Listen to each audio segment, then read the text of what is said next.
What's up everyone, my name is Josh and this is Josh Unbox, and welcome back to the Daily Grind, a video series in which I talk about particular cards, plays, strategy, news, and how it affects the overall sports card market.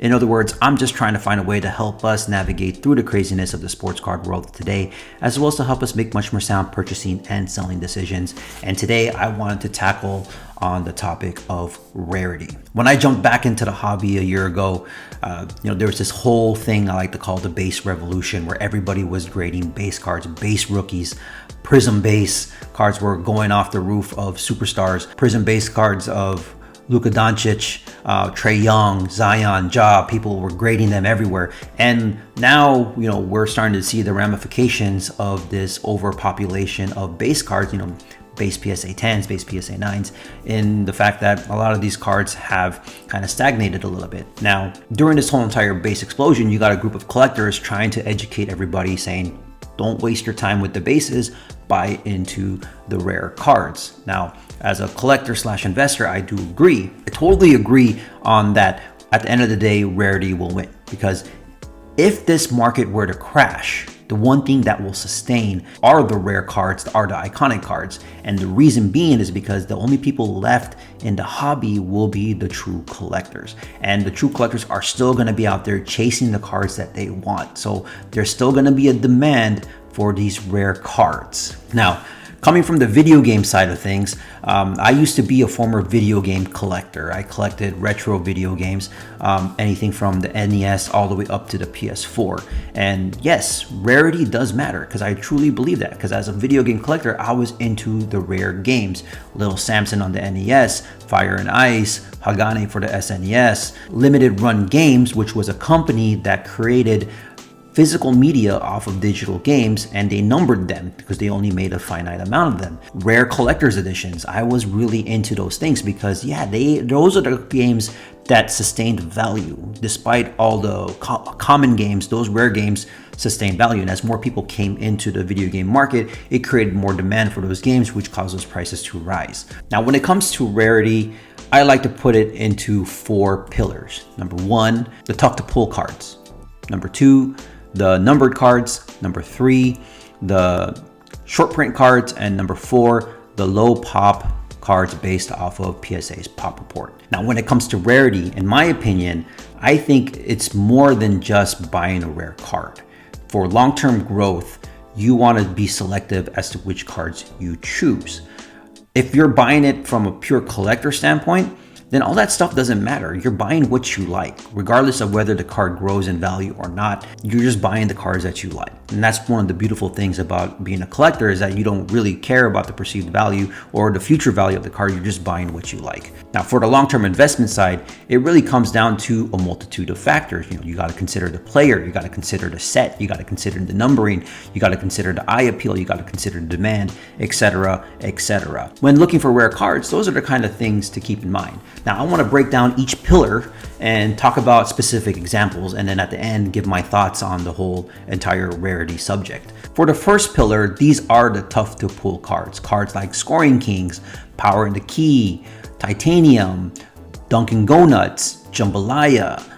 For the modern cards, it's cards like Le Cinq Puibel, Aurora, Color Blast, Downtown. These cards are very, very difficult to pull, and the odds of pulling the player that you want, even tougher. Pillar number 2 are the numbered cards, such as your gold prisms out of 10, or on the baseball side, gold refractors numbered out of 50, orange refractors numbered out of 25, red refractors numbered out of 5, your white prisms numbered out of 179, or in football these days numbered out of 35. There's a whole lot of numbered cards out there, especially when it comes to like prisms. Like, they have many different types of prism colors, but numbered cards are another set of rarity. For pillar number 3, these are the short print cards, such as your zebra printed prisms, tiger stripe, peacock, whatever animal Panini wants to use for a short print card. The Genesis, from Mosaic, we got short print variations like the Ronald Acuna bat down, the photo variations in Topps flagship. Those are the cards that are short printed that have a perceived rarity as well. And then there's number 4, the low pop cards based off of PSA's pop report. Now, when we're looking at all this, there's as you can see, there's many different layers of rarity that we have to consider. And like I said earlier, if you really want to choose the right rare cards, it really depends on those multitude of factors. For example, I have this Kevin Durant black bonus shots from 2012-13 Panini Prestige, numbered out of 10. Okay, now this card, while rare, doesn't have that much value versus any other rare card versus a Prism card of Kevin Durant that's numbered. Okay, the demand for this card isn't as high. Now, the people who probably be most interested in this card are either your set collectors who want to build a set of bonus shots black, or your Kevin Durant super collectors. For Kevin Durant collectors, they're going to be pretty selective as to which cards they buy.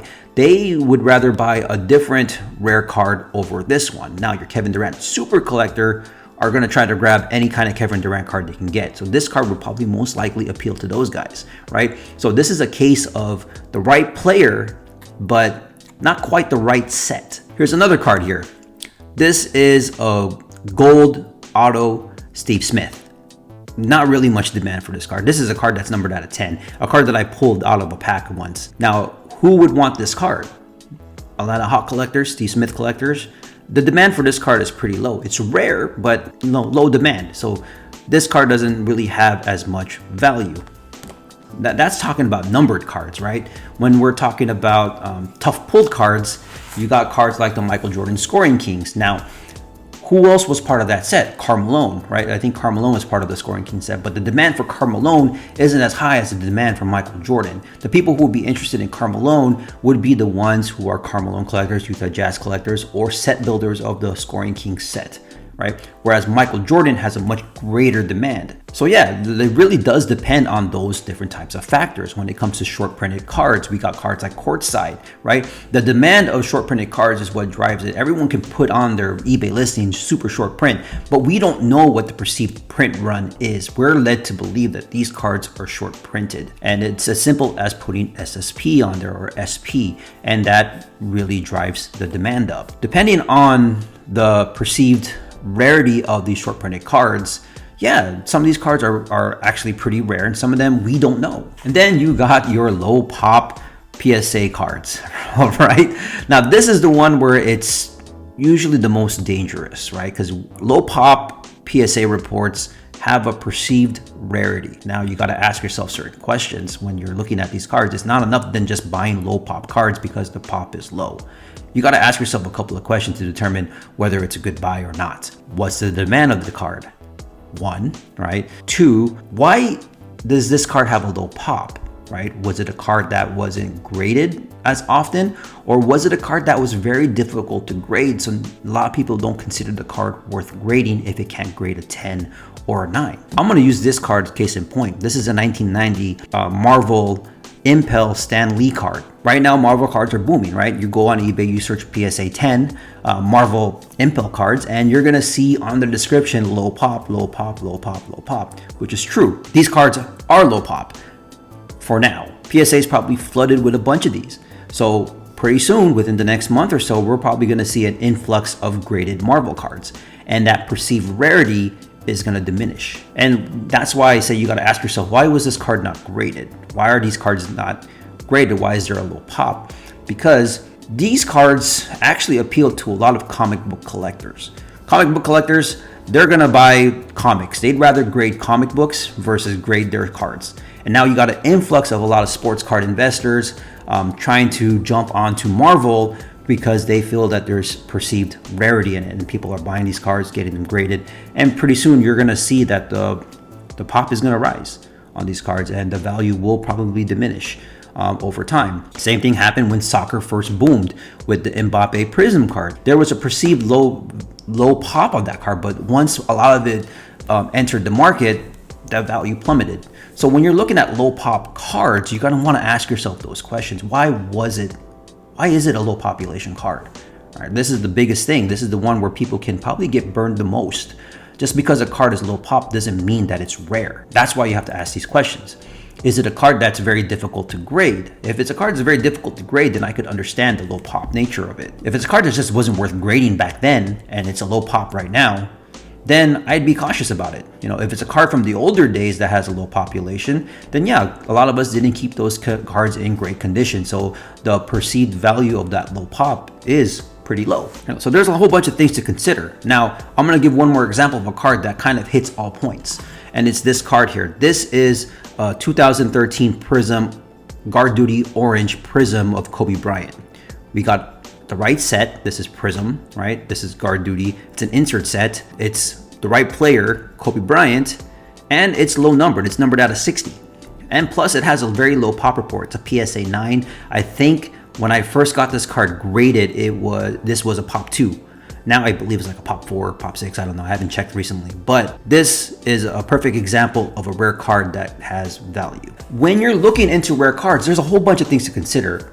There's multiple tiers of rarity. You got to consider the right player, the right set, the demand, the eye appeal, the numbering. All those multitudes of factors kind of have to play into it if you're looking at this from a long-term investment standpoint. Now, if you're just a collector, great. You can just buy any kind of rare card that you want. If you have the funds to buy it, build your collection, collect what you like. These are my thoughts on Rarity. It's a deeper dive, and it's a lot deeper than what most people would think, especially when it comes to low pop PSA cards. So I always try to say use caution on low pop PSA cards. Ask yourself those questions. Why is it low pop in the first place? Was it just not graded frequently? Is it a card that's difficult to grade? Is it very condition sensitive? Was it an older card that us as kids never really kept in good condition? So finding perfect mint conditions of these cards are very, very difficult. Those are the things to consider. So I really hope you found some value in this. Pretty lengthy video than what I normally do, but there was just so many things to hit on this. So if you guys did find some value on this, go ahead and hit the thumbs button. If you haven't yet, please consider subscribing. Like I say, I do these videos. I do videos on a daily basis. I love talking about certain topics, providing my insights, my opinions. Like, this is just my opinion on the matter. So like I say, take my opinion with a grain of salt. You guys obviously can make your own decisions. I'm just trying to help give you guys my viewpoint, my perspective on how I view Rarity in this sports card market. So with that being said, my name is Josh, and I'll see you guys in the next video. Later.